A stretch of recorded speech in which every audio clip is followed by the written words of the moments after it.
UFC Matters shows for free a week. But if you want to support the channel, there are a few ways of doing it. Hit the like button on each live broadcast or video. This helps the channel grow. Hit the subscribe button and select the all notifications option. Hit the thanks button to buy a super sticker. You can do this on the live chat too.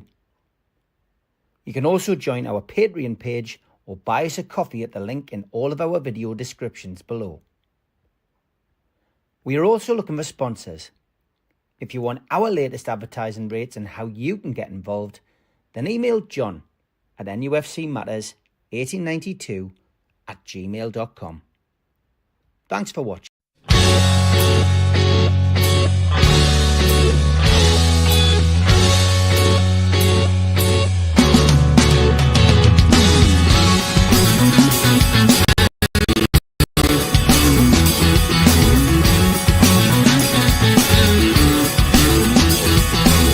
Hush now, city kids, gather round for urban myths.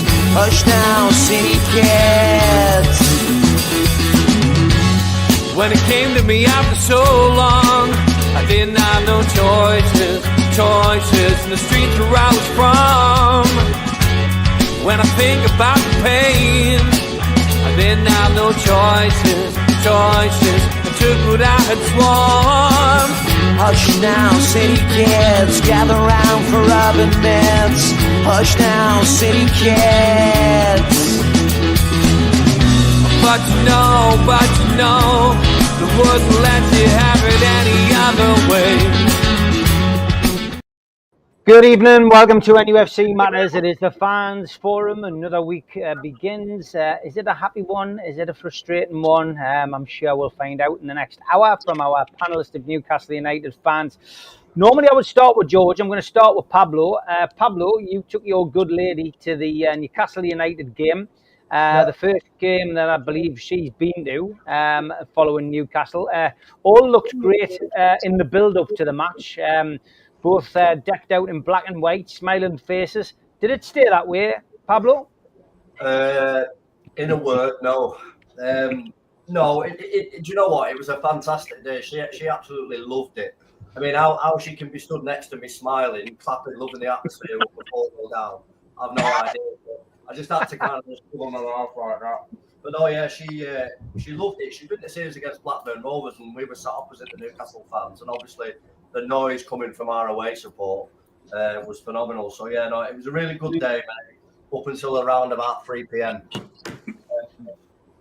That being said, right, the Man City, and obviously in the title, Man City before the game, I don't think there's a true Newcastle fan who truly believes we're going to go and beat Man City at Man City. I think what kind of gave us a glimmer of hope was the poor form that Man City have been in. But like I said to Liv, you don't just, you just want a treble. You don't turn into a bad team overnight. So I said to her before, we're either going to come away with a 1-0 win here or we're going to get our asses dealt to us. And unfortunately, the way the afternoon unfolded, it turned out like that. But like I said to Liv as well, Man City get 2 or 3 injuries or they come against a mini crisis and they can, from somewhere, go and spend £200-300 million in a window like they have done, with kind of up-and-coming world-class talent, and that world-class talent absolutely ripped as a new one. So I think looking at it objectively, would have been nice to come away with something. But I think as I delve into what I've got written on my sheet now, for me, it's completely unacceptable what happened Saturday. And I'm not saying that we would have come away with a result had we done things this, had we done that. But I tell you what, watching us play on Saturday and the level of performance, and I'm going to lay it out there on this one. I know we're going to go on about players and individual mistakes and blah, blah, blah. People are going to disagree, but I put this solely on, from what I believe and what I saw, Eddie Howe and the coaching staff. The way I see it, and I was sat quite high, I was watching the patterns of play and the movement and the way we kind of went about our game. We obviously set up with a high back line, which for me is strange when you play in Man City and the pace that they've got, especially when you play a 34-year-old right back against an absolute flying machine. Now, understandably, when Tino come on, things change, but we'll get there. So personnel was a mistake for me, but that's all with the benefit of hindsight. But what I can't accept is when we play a high line, the premise then is to at least press Man City in their half. That's the general idea of a high press. For 20 minutes, all I saw us do was literally watch Man City play sideways and backwards in their own half to build their momentum and rhythm. And you can't put this on individual error. It was a whole team thing. It was a shape. It was a mentality. I believe it's what he told them to do, was to keep them in their own half and just watch them. Now, where are we going to get with that? If we're not going to go try and steal the ball, how do you expect to impact a game? And lo and behold, 20 minutes in, Man City found the rhythm. They sucked us in, picked passes, and Man City didn't even have to get it. After the first half an hour, Man City didn't have to get out of second gear. It was already done and dusted. It's like a boxer who'd been knocked out in round one. I mean, going on to, people were saying Trippier's at fault for, I said this to Daz last night, Trippier's at fault for the first. No, he isn't. Trippier, it's gone over Trippier's head. He's in the left centre-back position. Why is he over there? He's a right back. Now, he's doing what all full-backs should do and cover the centre-backs. But Jesus Christ, it ain't on him. That, to me, is on shaping centre-backs. And Eddie's got them playing that high up. They were always going to get picked off by them balls. What else have we got here? I just think... How can I say it, lads, without sounding... I think the fans were dejected. I think Stu Penman nailed it last night. In 10 minutes, we're a Newcastle team. I know, and you lads know, within 10 minutes, we know which Newcastle's going to turn up. Now, for me, I can't accept that because I know we can do it certain games and we don't turn up in other games. And like I said, I don't expect us to beat City, but I expect us to at least put a glove on them. At least let Man City know they've been in a game, you know?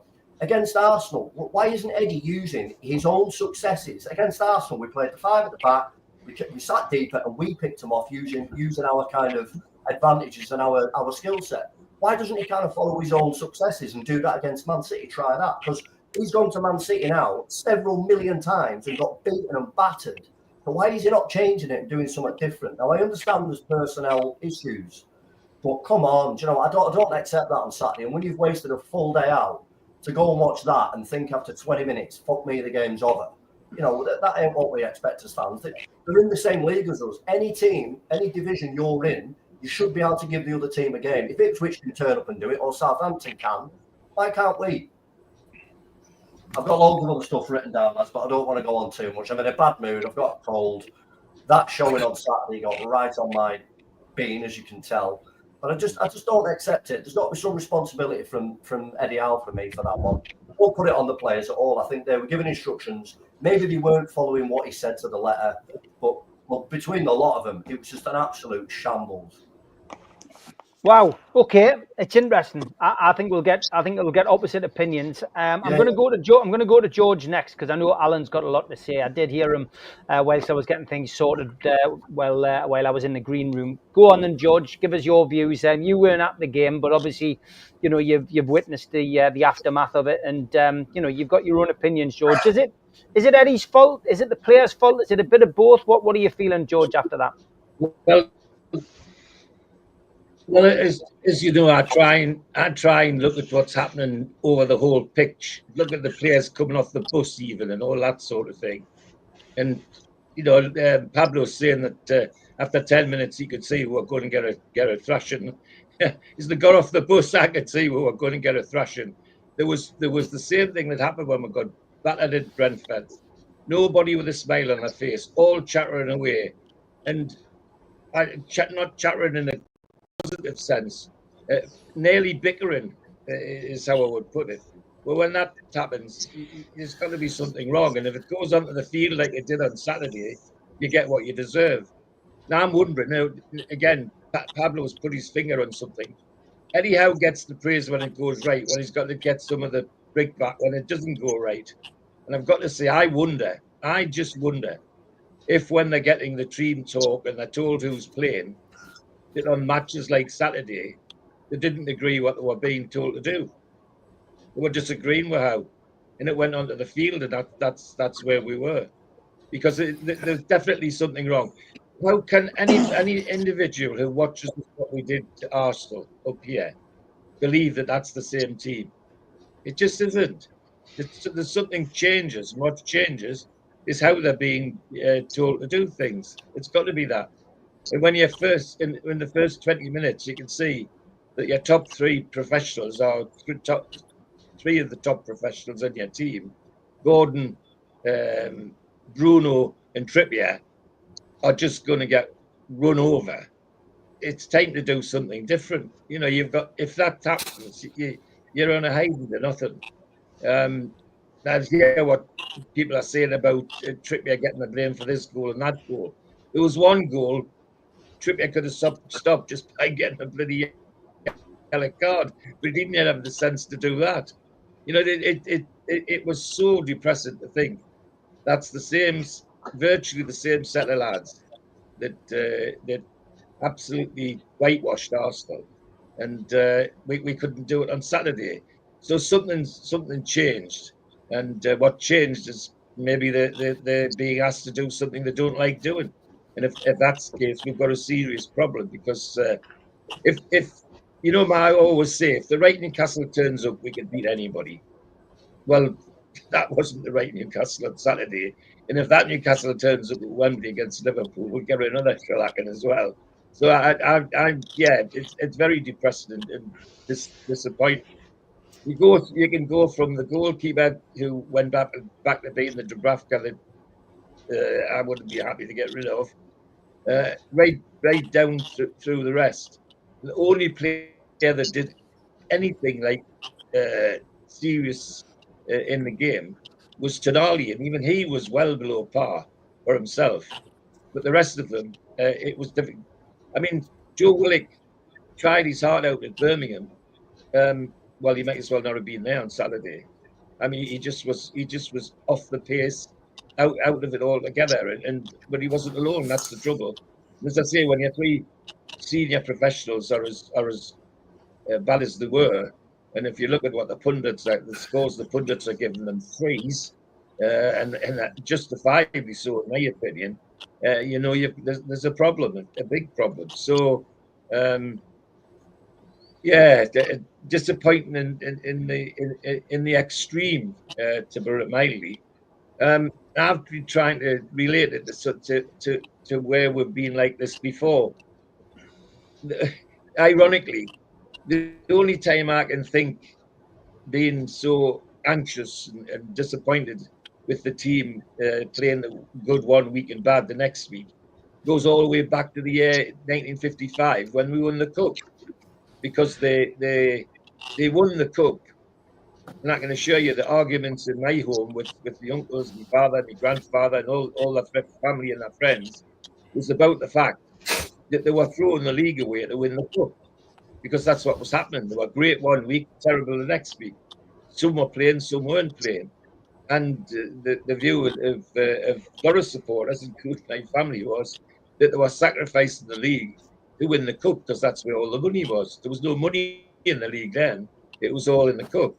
And so we had this period of time where we were looking like world beaters one week, and the next week we were looking like Central League team, exactly like we are now. You know, I can't get over the fact that we could do what we did at Arsenal a couple of weeks ago and then turn in that performance on Saturday.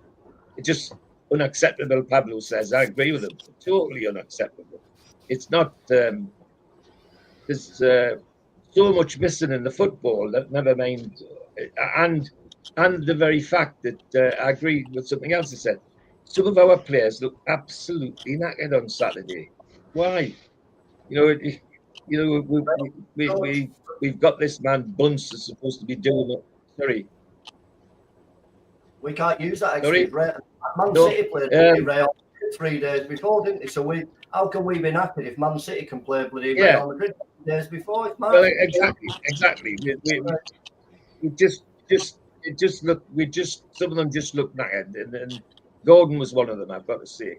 So I'll stop there, because otherwise I'll go on and on and on. But we're in a bad position, and if we can't recover for Nottingham Forest on Sunday, then we're not just in a bad position, we're in a desperate position, because we can forget top four and struggle. We're in the top half of the league, never mind top four, and God help us for the cup as well.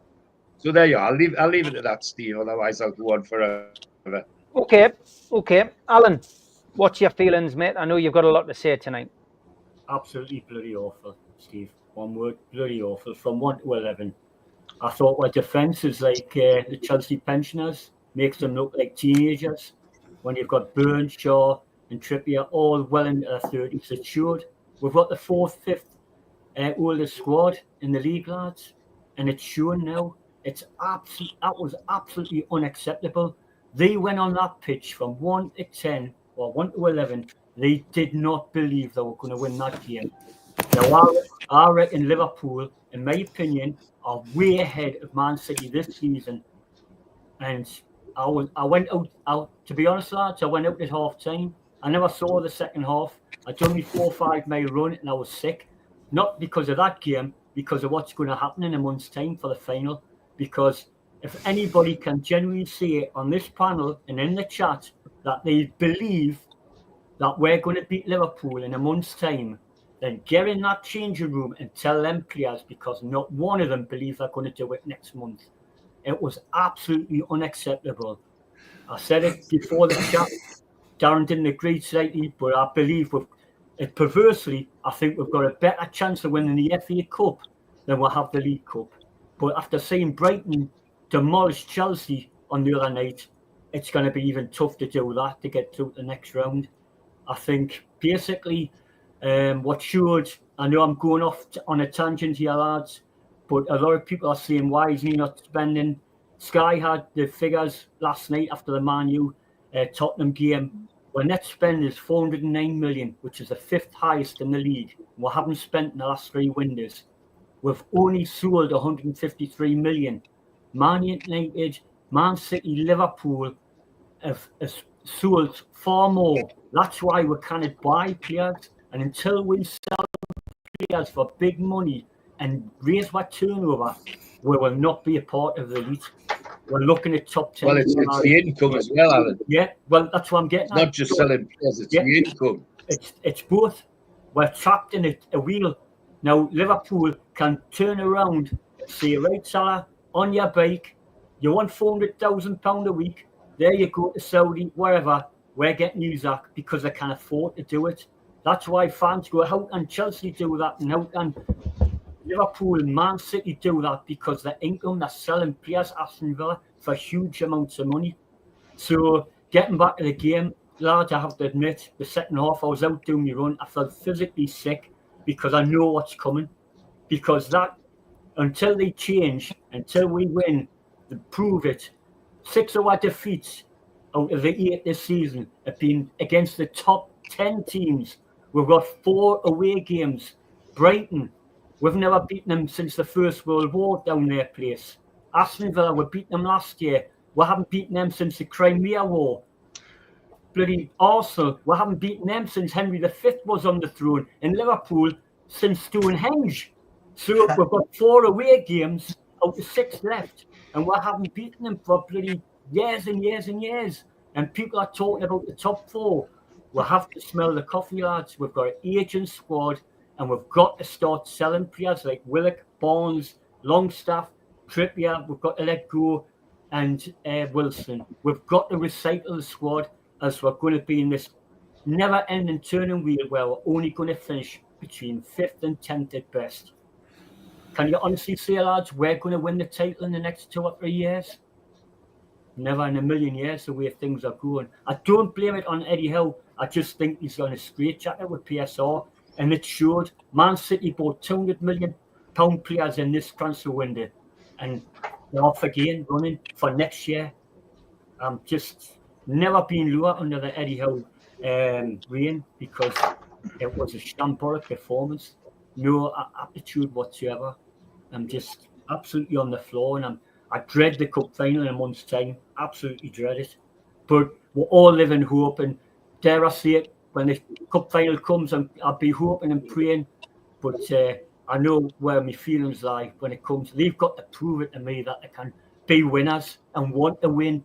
Not just for the odd game, not just getting to the final. The final is the icing on the cake. They've got to get over that line. But will they? I've got me doubts. I'll leave it there, lads. I could wrap it on. I've got about 4 pages here I could talk about, but Darren will never get on till 8 o'clock if I start. Darren, are you going to give us some positivity tonight? Well, everybody's stuck by Teller, and the first three people have been so negativity, so I'm going to be number 4. I've kind of, I felt a bit sorry for Pablo, took his lady then, and I knew in the first 5 minutes we were getting beat. It was lackluster, heartless performance. Like I said, the first goal was shocking. Everybody's blaming Trippier, but where's your Dan Burns? Sorry. He's too busy playing wrestling with Erling Haaland for a game. Instead of just doing his normal duty by heading the ball and tackling. It's on the left side of the centre half. It's Dan Burns' area. It's a long kick. I'm sorry. Dan Burns should be winning that all day long. And our short of the position as well. But he should be winning that all day. And I said I was saying to Pablo, I think the man of the match, I would give it to the kit man or the bus driver who done probably the hardest work out of them lot. I kind of disagree with Alan. I don't think we're going to win the cup. A cup game, one game is a total different kettle of fish. So I do believe we'll win the cup, Alan. I'm sorry, but I'm going down to Wembley to win. And all the players, and that's still a long way. And I would just like my opinion on it's a long way to go yet. Yes, we're going to lose a lot more games away, but we've got better teams in Newcastle. But on the day we can beat Liverpool, how we play against Arsenal, that's positivity, Alan. Sorry, you've got to believe we win it. Last when we won the Champions League, you were negative. You kept behind steady. You wonders there. We're in this cup final for a reason, because we deserve to be there. Yeah. True. If we got beat on Saturday because it was shocking, fair enough. But you can see he didn't play all the from 1 to 11. Everybody played shocking. It was like having 11 Murphys out there. That's how Barrow played.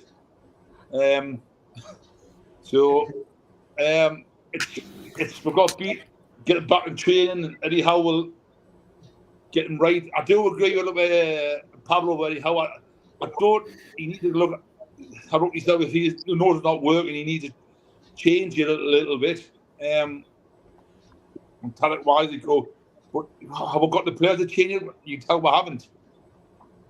So until we start selling players, like Alan said, getting players in for the right money, but it's going to be interesting somehow, I think. So I can go on and rabble it on like Alan and Ian will get on till 8 o'clock again. So that's me done. Okay, Ian, what's your views on the match of the weekend? 4-0 to Man City. I think the first 3 goals we were at fault for all 3 of them. The first goal, I think I agree with what Darren's saying. Dan Burn was obviously given a job, and that was to mark Haaland, and he did that no matter what happened. But that was Haaland was just going, go on, then you come and follow me completely out of position back here, and then we'll leave Trippier against, 1-on-1.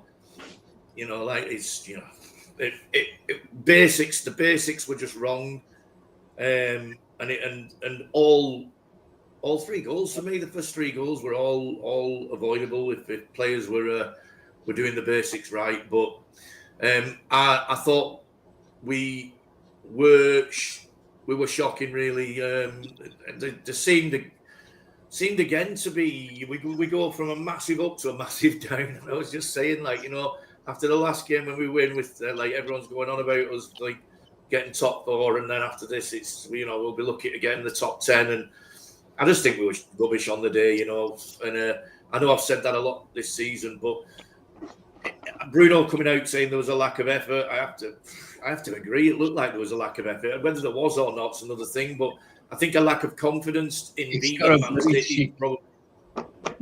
Yeah. Well, I think Bruno was talking about himself, if I'm being perfectly honest, because it was one of the worst games I've seen Bruno have. Especially for the first goal. Tracking back. But I think the reality of the situation is that when you look at who they have on the bench, you look at what we have on our bench, you look at what we have on the pitch, we have to be realistic and say they have got better footballers than us. We're playing away from home. We've never won there for 25 years or whatever it is, you know what I mean? We shouldn't really be going into it, whether they've had a few blips or not, after they've spent 200 odd million in the transfer window on new players. and we've spent the square root of fuck all in the last 3 windows, you know what I mean? Then we should be going into it expecting to be able to compete with these players. But at least if we're not going to win, at least show the effort. Yeah. You know, run, do the basics, and they didn't do that. So that's it, really. That's all I've got to say on it. Okay, lots of doom and gloom, Magnus. Are you going to find some perspective, or are you as depressed as the rest of the lads tonight? The dust had settled a little bit, but I was really seriously upset after the game because I had brought my hopes up, and basing those hopes on the way the team has played against the so-called bigger teams. You know, it really doesn't seem to be any sort of issue to motivate ourselves and get a good performance. However, I'm just as disappointed as the rest of the lads. You know, we always talk about we need to we need a team that tries, and I just didn't feel like we tried hard enough on the day. You know, can we call it? It's like a black and white performance from the game against Arsenal. You know, I know Birmingham was there in between, but nobody on the pitch gets more than 4.5, you know, rating from me. It was really quite upsetting. I haven't had this feeling for a long time, but I'm not gonna get too disheartened. Still, I'm gonna find the positive. In the end of the day, we still have we've won 12 out of the last 15 games, and you know, we've got 2 games against very strong opponents in the next 2 games, and you know, the reason why I brought my hopes up was City have been off form a little bit, but if we imagine a little bit, what we could have done for 200 million in January, you know, things would have looked totally different if we could just spend a little. But I'm not going to go crying about that. We didn't even pick horses for courses, and I myself was hoping for a better performance from Trippier, but I can mention a whole lot of other players on there, and I don't really like to pick them out too much. Murphy was awful.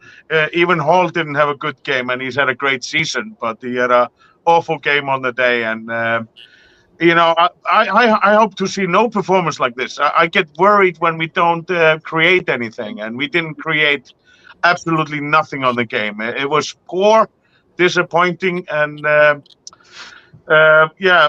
want to forget about this one as fast as possible, and hopefully upwards and onwards, forget it fast, and on to the next one.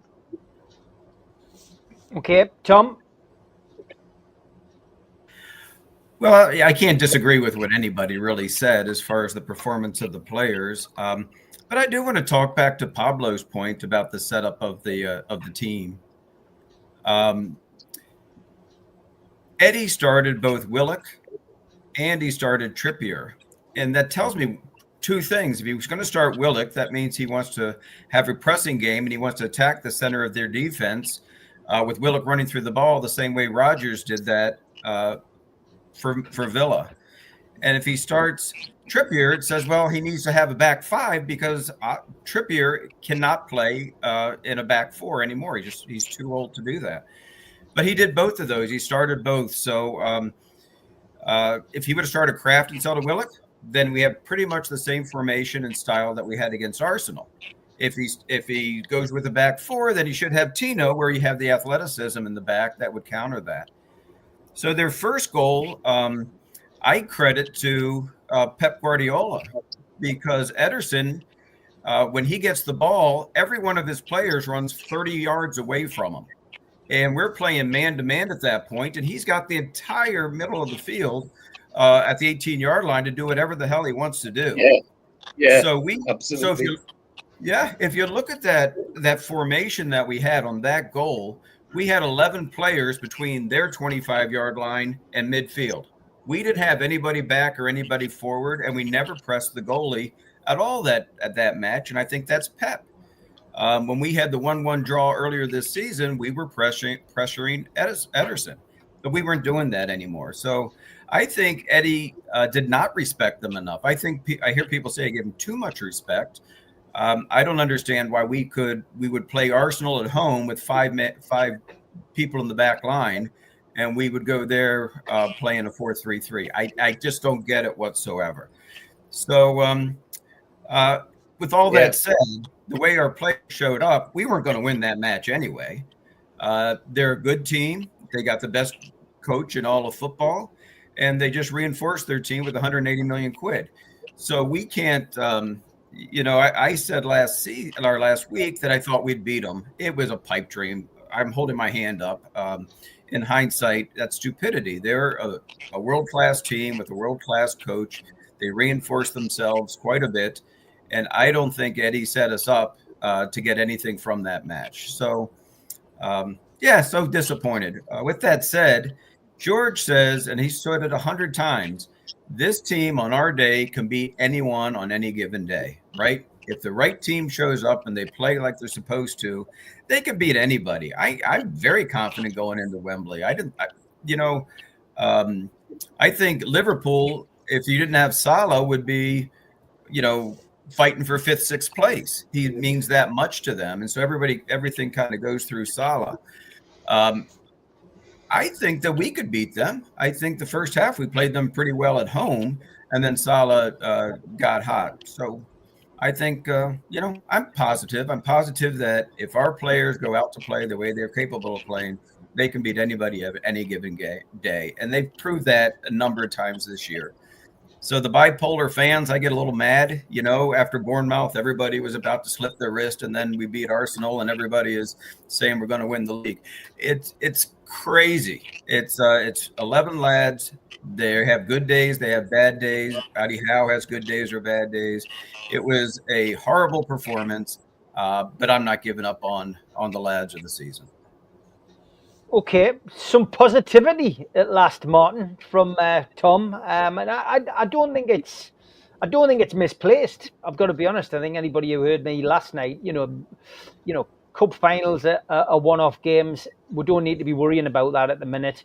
And this isn't the first time Newcastle have collapsed like a pack of cards in games this season. However, overall, if you told me in August Newcastle would be threatening the Champions League places in a cup final and into the 5th round of the FA Cup, I'd be over the moon, Martin. And I would be looking at my prediction, which was Newcastle will finish 3rd and win their first domestic cup since 1955. I'd be looking at that saying, hey, my prediction wasn't far off.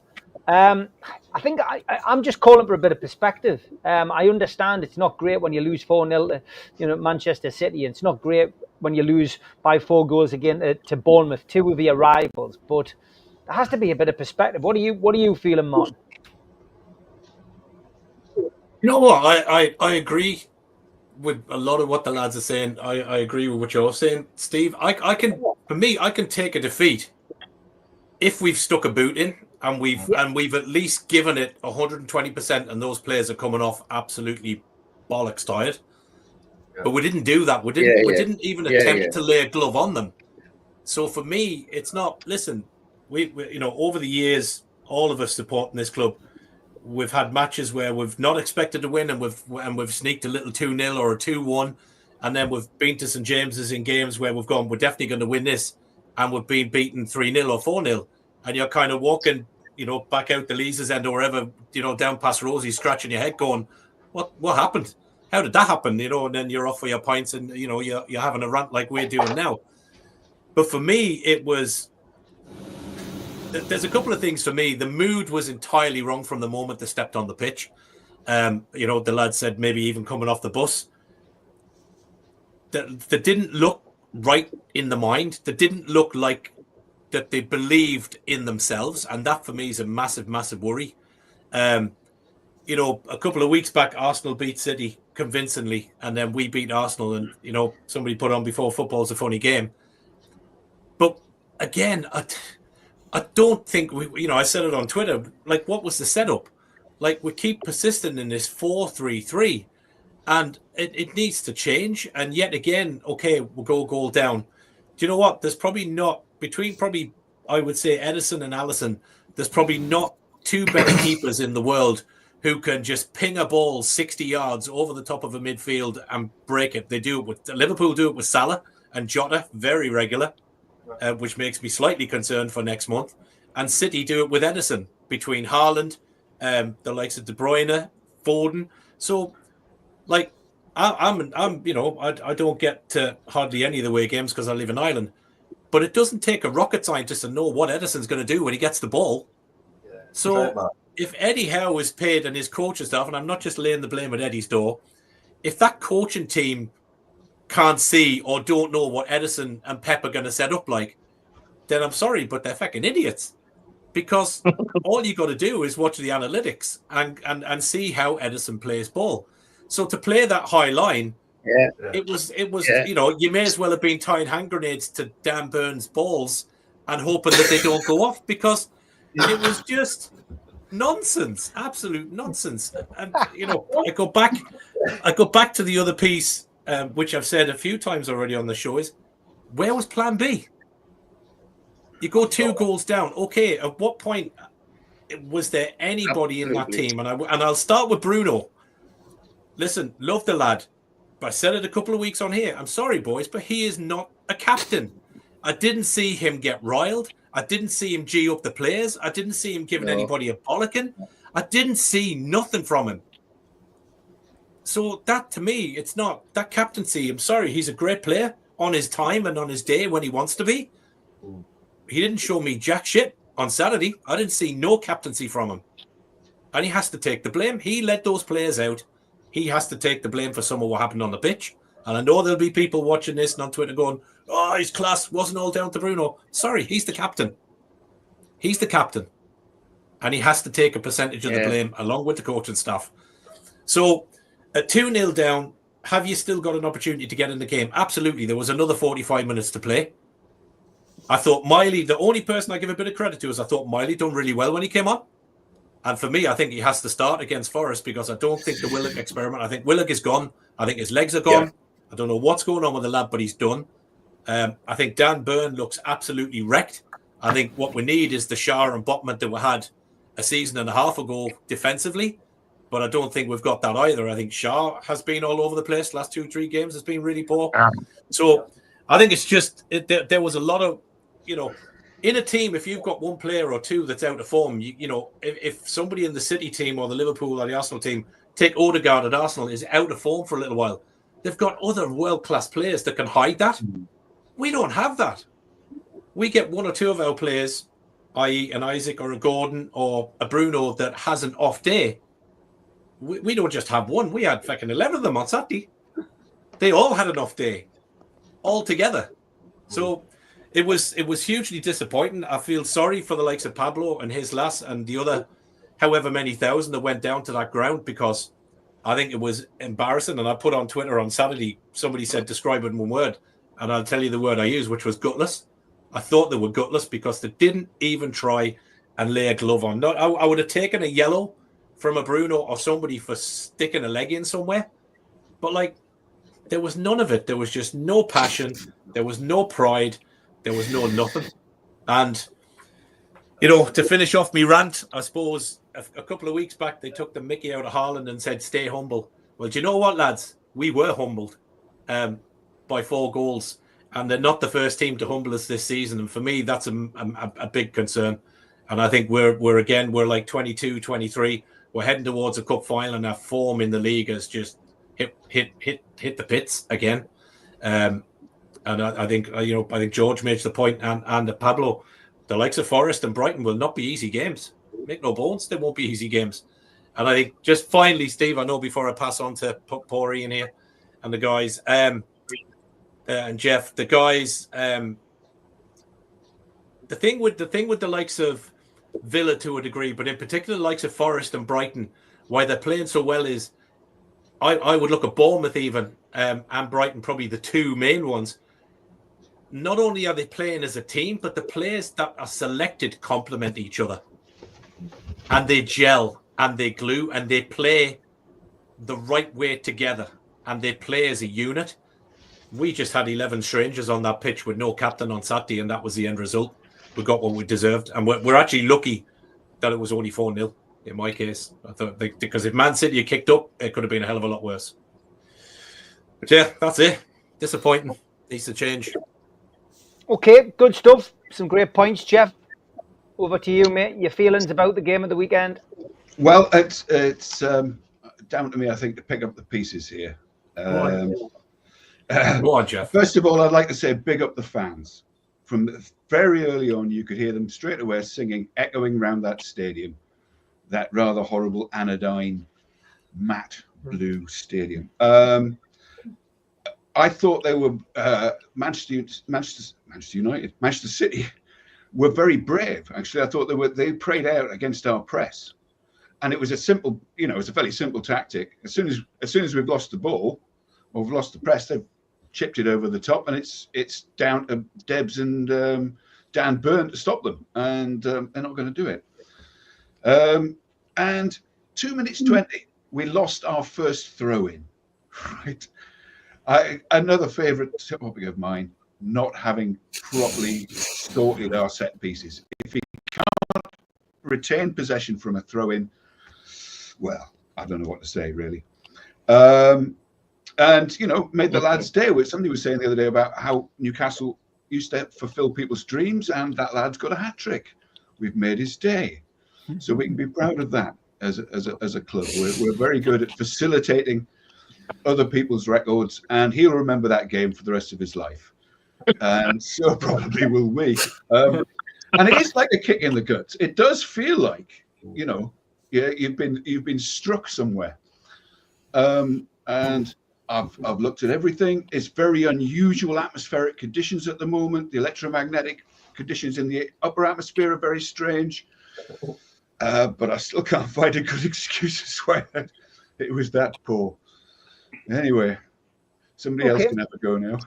Good stuff, Jeff. No, you got your point across well, and I think everyone's got a right as a supporter to put across their views, and I think you lads have put them all across very, very well.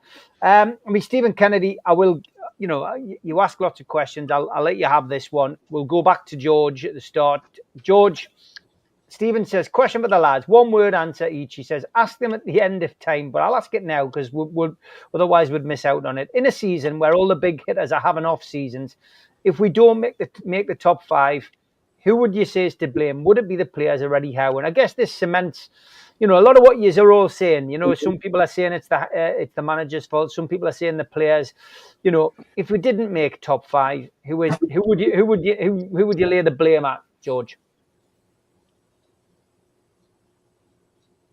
Well, it's got to be a collective thing. There are things that disappoint me about what the management do, what Eddie Howe does, and I've talked about them on here today. There's also questions to be asked about some of the players.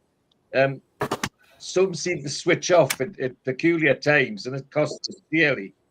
But there's a bigger one for me, and it rests higher up, above Eddie Howe. What the hell are Silverstone and people in that level doing for our football club? Alan makes the valid point about income and expenditure. The sale of players isn't really the big thing. The big thing is the sponsorships that we've never got. Silverstone was brought in to do this, do that, do the other, and Eddie Howe's not had an ounce of help in that direction. So I hope when our chairman's coming this next weekend for the Forest game, and he stayed for 3 or 4 days, he's got a lot of things to say. And after the Manchester City court thing, he might have a lot to say. I don't know. So it's a collective blame. You can point at things that I don't like what Eddie's done, and I've expressed some of it today. And there's some things I don't like what the players done. If you want to look at this body language thing, have a look at our players when they're supposedly saying thank you to the fans on Saturday, and look at them in groups of 2 or 3 standing, visibly arguing with each other. But why the hell weren't arguing like they're on the pitch to do something about it? Too late when the game's over. So it's for me, it's not a cop out. There's got to be a collective blame from the club, and not just the manager and the players. It goes wider than that for me. Okay, same question to you, Pablo. Jesus Christ, I'm going to have to raise that. I'm going to go one above George. I'm going to say the corrupt Premier League for allowing the rich to get richer and the poor to get poorer. I certainly mean, looking at the simplistic, it's the players, they turn up on a Saturday, but no, it's a bigger, a very deep question actually. That I know the lad wants a one-word answer, but listen, we're set up to fail, and we're set up to fail because of the Premier League. So, yeah, that's my answer. Okay, Alan. Well, I was going to say the simplistic answer, like Pablo said. I'll say the players, because every time I do a race, I don't blame my coach. I blame myself. So for me, it's the players. But I agree totally with Pablo up above, stopping us from being a big club. It's the players for me. All right, Darren. Well, I didn't say we'd finish in the top 5. So I thought prediction and sort of scene. So I do agree with Pablo with the Premier League. What Pablo said, to be fair. All right, Ian.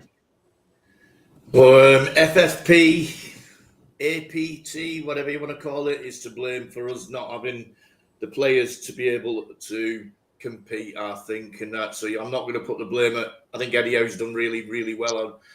You know, he's made mistakes, but let's be honest. Every manager does, Ian. He's going to make mistakes when he hasn't got any. You know, he's not confident in what he's got on the bench to replace the top players, and the top players are looking around and thinking, "Where the flipping X our support here?" It all boils down to money at the end of the day, and it's the money that we're not allowed to spend because of the rules to keep the red cartel where they are, and that's what it boils down to with me. So the players at times don't turn up, and sometimes Eddie gets it wrong. But that's the main reason, so I'm not going to blame either of them for the. And to be honest, let's be perfectly honest. We're probably actually playing above where we should be at the moment with what you've just said before. Yeah, right. So actually, we should be grateful to Eddie Howe, and we should be grateful to the team for putting some really good performances in. Well said. Yeah. Okay, Magnus. Yeah, I mean, I have to agree with the lads. You know, it is collectively, and it has also got to do with the rules and regulations that we're dealing with. How can it be fair that we are battling a team that invested in 6 players, and we got absolutely nothing? We actually decreased our. We've been selling. We've been doing nothing but selling lately. However, I am going to be optimistic because at the same time as this all is happening, we've been bolstering the youth. And there was the Irish lad recently, and there's the Spanish guy that we seem to be beating, the Carrasco fella, that we seem to be beating both Madrid and Barcelona. I mean, something is being done, and we're doing absolutely everything we can. It will have to be a big summer for us, and you know, we can only work with what we got, and we must be optimistic. We've got 2 games coming up against Liverpool. Imagine if we win that trophy, then we can play the rest of the season with a bit of a freedom. So let's just keep believing that. We get a practicing round against them at Anfield, and then we get the real deal in a month. Let's not lose the belief. This was just a one game.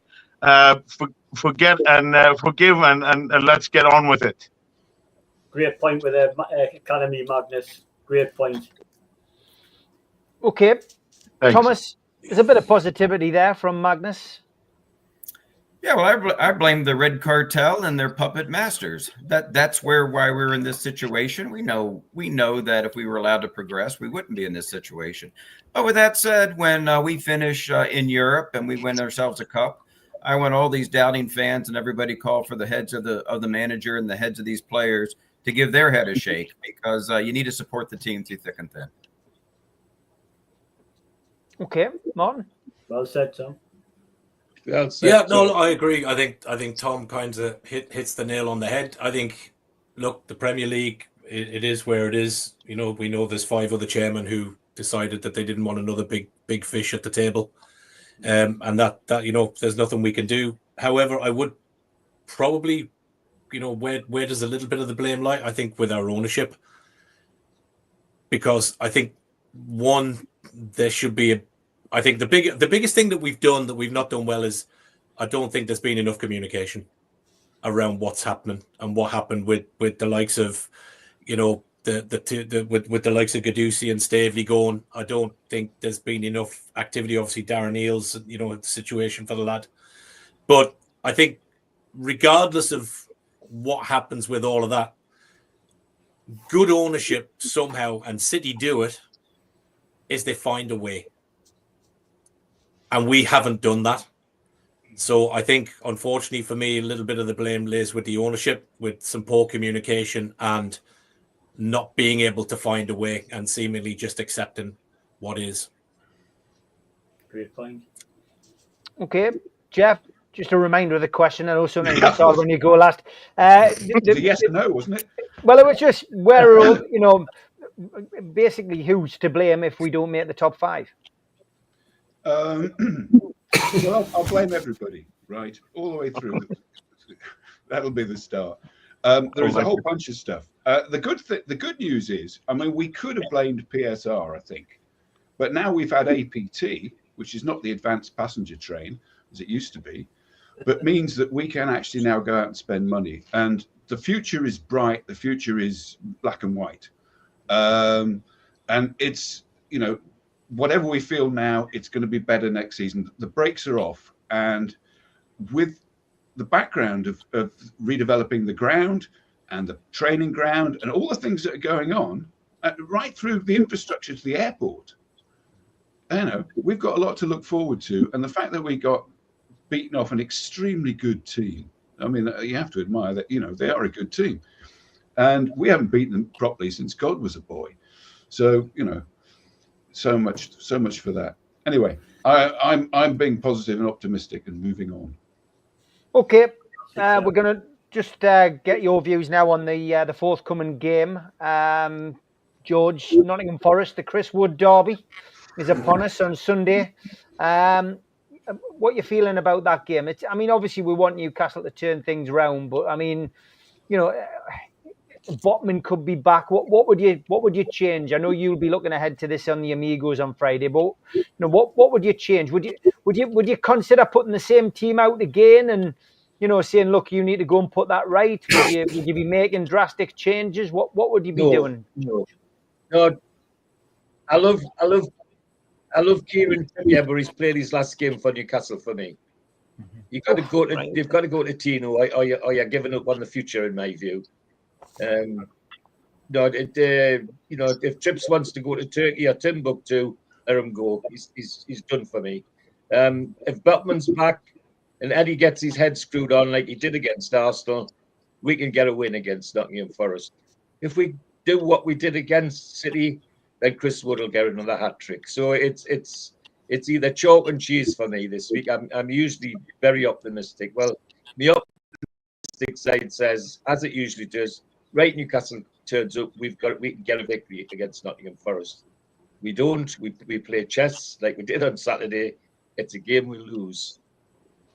Right, I think we'll win. Do you want his prediction? No, we'll get that at the weekend from you, George. Yeah, Mark, I would agree. Trippier was outstanding against Arsenal. Right.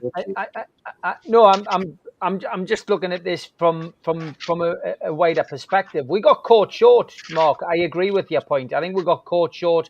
You know, 20 minutes into the game, we got caught out by a long ball over the top, which is embarrassing because it's happened so many times before. Too many players had an off day. But yeah, I agree with you, Mark. I still think there's lots to be said about Kieran Trippier towards the back end of the season. We've got to get rid of him in the summer, I think. But yeah, I still think he's got a part to play. George doesn't agree. Pablo, what would you do with the weekend, mate? You were there. You were ringside at the Etihad. What would you change? Do you think the players will feel as if they've got to change things at the weekend? I mean, you know, heads went down as the third goal went in, and they never came back up. Yeah, I think, well, for starters, we're not in a position really to make wholesale changes. We don't have that luxury. Yeah. So I think for me, it would just maybe a couple of changes, and one of them would be Trippier. I totally agree with what you're saying, Steve. You know, you can't just ridicule the guy off that performance. But Tino is the future of the club. Tino has more. He's visibly got more energy. Forest will demand that, and I think we should. I think give Trippier just put Tino in for God's sake. You know, let's have done with that one. For me, I've said it for a couple of weeks. I'm not Shard's biggest fan, but I understand that we've got to play him. For me, if Botman's fit and available, I would go with Botman. I think somebody mentioned it in the chat. For me, it's time to give Miley a bash. Give him a bash from the start. Because if we look at Saturday's performance, what's the worst that can go wrong?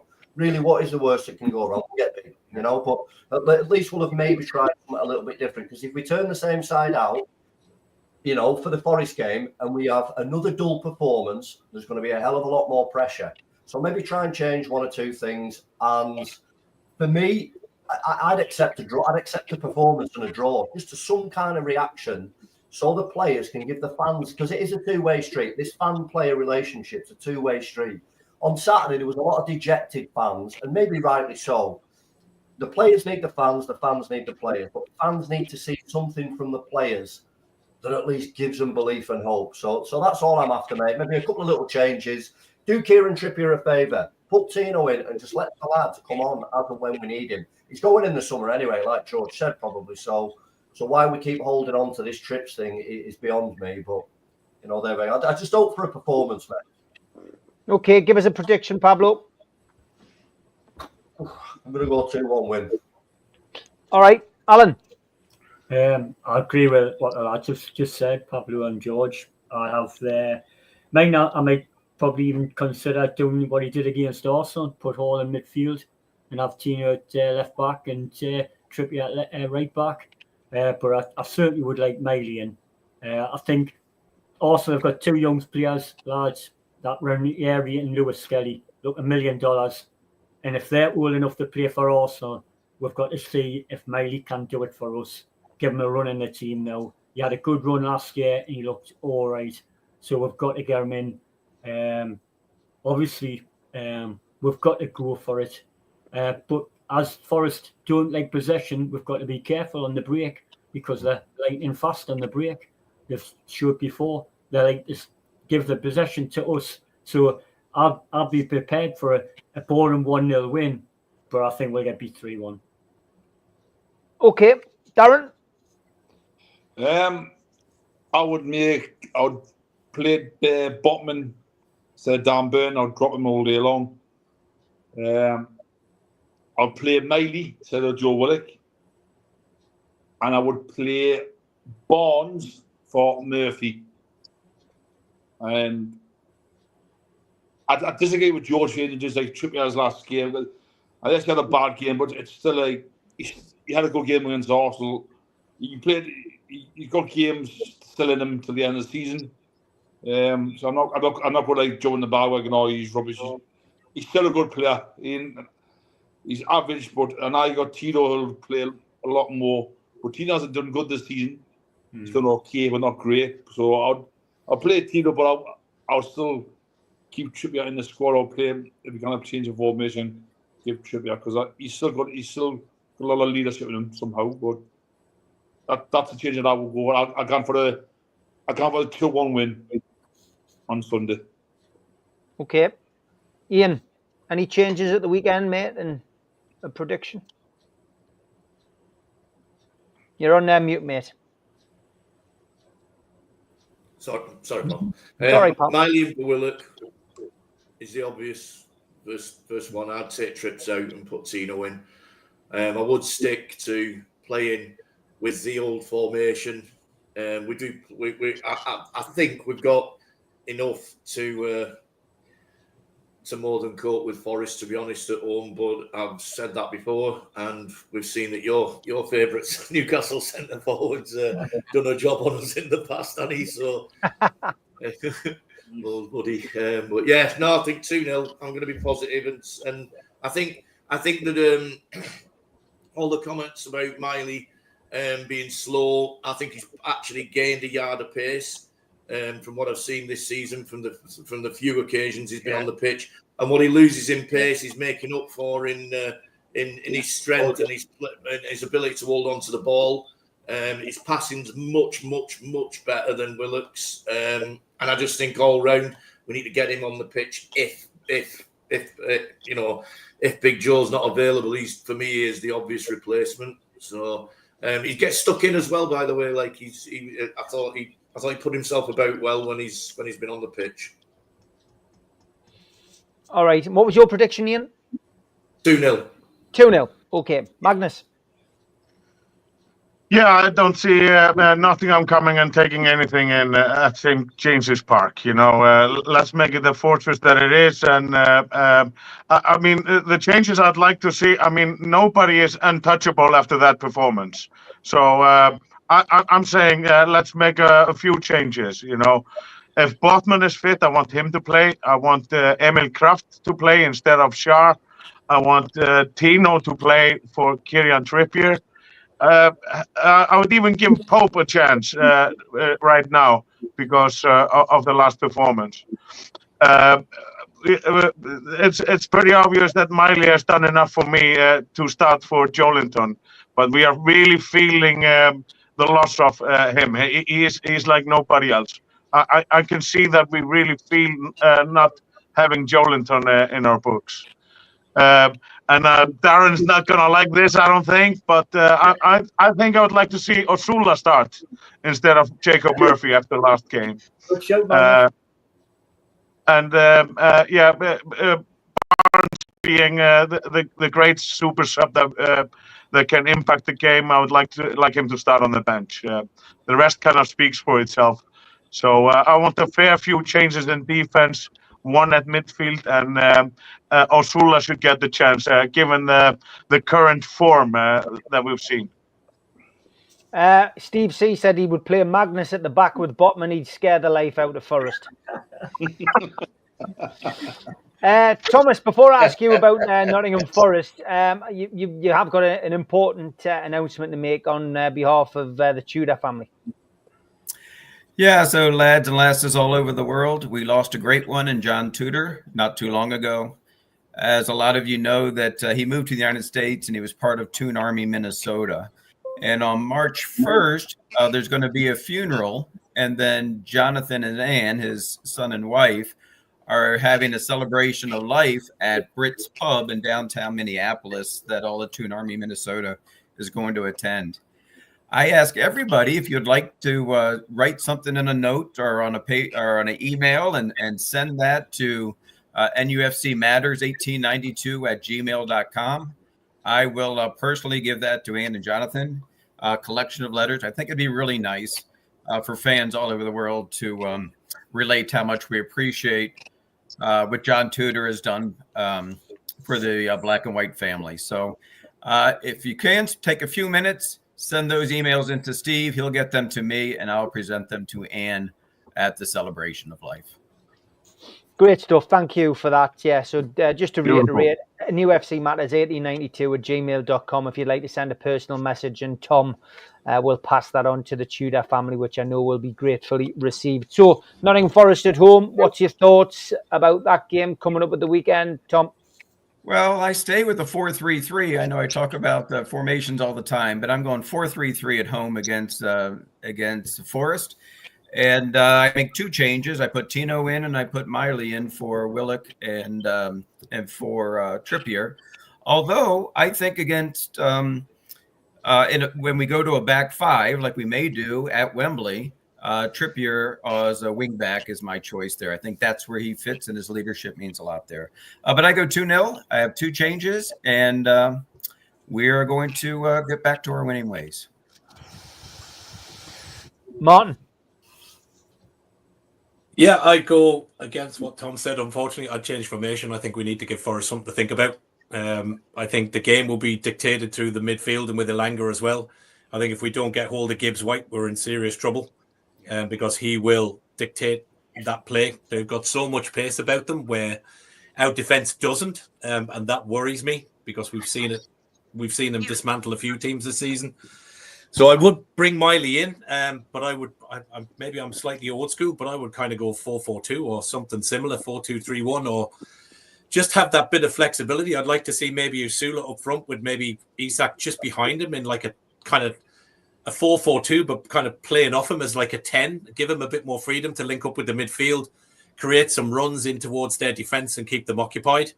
I think with the same 4-3-3, I think teams just have us sussed out. I think we need to change it. But prediction-wise, I think, look, we're at home.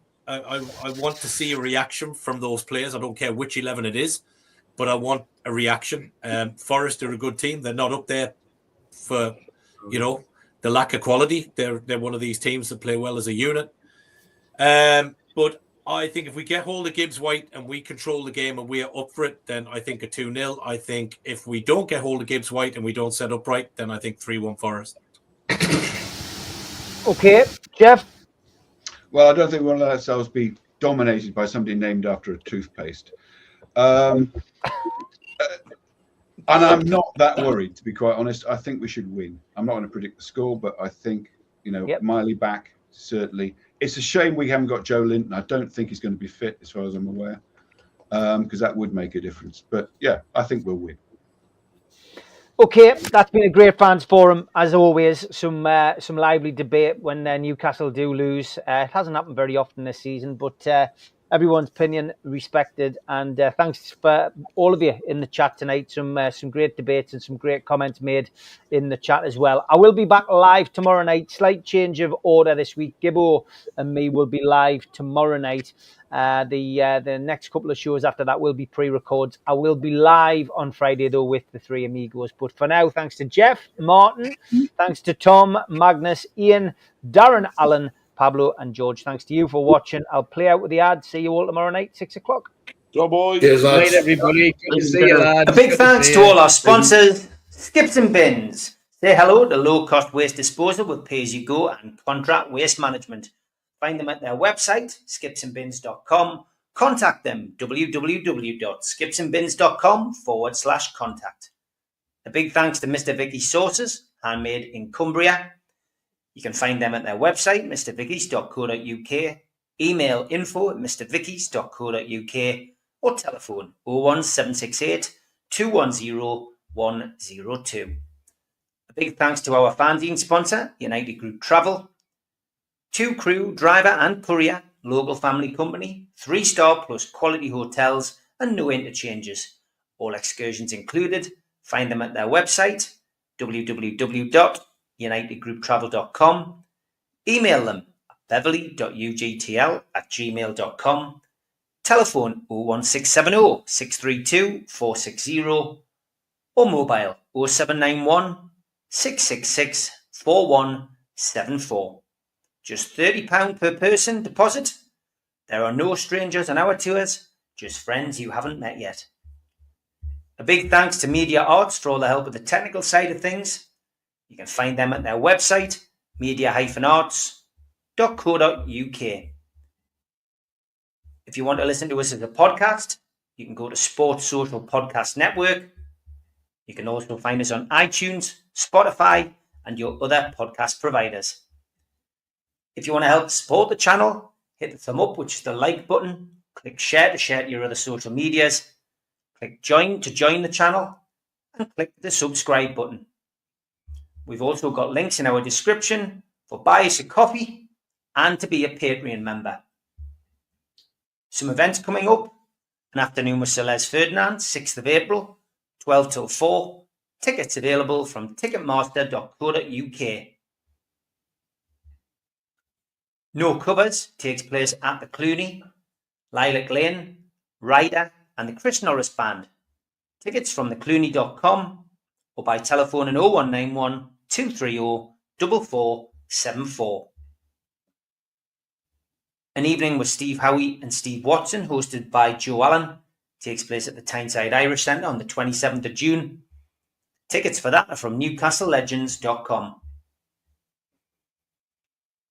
An evening with Peter Beardsley and Chris Waddle takes place at the Tyne Theatre and Opera House on the 23rd of January 2026. Box office 0844 246 1000 or website tynetheatreandoperahouse.tv. An evening with Bad Manners takes place on Friday the 30th of January 2026 and tickets available from ticketmaster.co.uk. And we have copies of The Entertainers 1992 to 1997, Kevin Keegan's Legacy, available from newcastlelegends.com.